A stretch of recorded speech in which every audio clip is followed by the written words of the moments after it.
And let's cross now to the Rwandan capital of Kigali and speak to Adam Bradford, who's a British citizen who now lives in the East African country. Welcome to the show. It's always a pleasure to speak to you, Adam. So the bill has finally been passed. It's finally law. They'll do all they can to try and stop the flights going. But Adam, what do you make of it? I mean, you've been singing the praises of Rwanda on GBNews for many, many months. Yeah, and rightly so, Martin, because it's a safe country and there's never been a problem with it.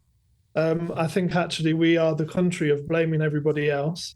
8 years ago, we decided that Brexit was the solution to the immigration problem. Then we decided that that didn't work. And, frankly, even though I'm not going to cast my own opinion, I think it was stupid. And then now we're blaming Rwanda and talking about the safety of Rwanda and whether this will work and that will work and how much it costs. Well, at the end of the day, this immigration problem is not Rwanda's problem. It's doing its best to help. So I am very happy that it's passed today. And so it should have 2 years ago. Adam, it's Chris Hope in the studio here with Martin. What is the process like in Rwanda? Can you speak out against the government? Is it quite difficult to do that? Some people say there are various human rights issues with the country, which is overlooked by this country. I think, unfortunately, what those people are saying is complete nonsense. It's completely misinformed.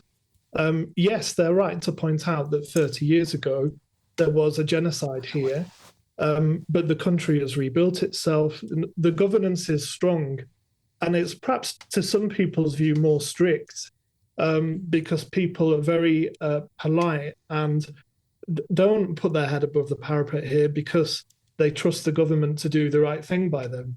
That's something we probably don't always get from our government. But what I'm trying to say is there's no regime. There's no regime in Rwanda at all. It's a secure place. Of course, being in the location that it is, it's had to take hundreds of thousands of refugees, some from DR Congo, some from Libya and other countries. It's used to taking people in. There's no problem with it. I just wish the people who were criticising the country had actually been here and don't have a vested interest in one thing or another.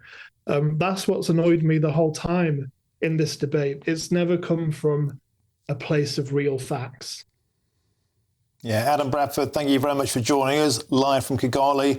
And you've been saying for a long time there are great economic opportunities in the country if you're prepared to work. And in fact, Adam has said that the accommodation that's being offered is fantastic. In fact, so much so that 70% of it has now been leased to locals. It's not even available anymore. It's very desirable. Adam Bradford lives there. It's great to get a voice from the ground.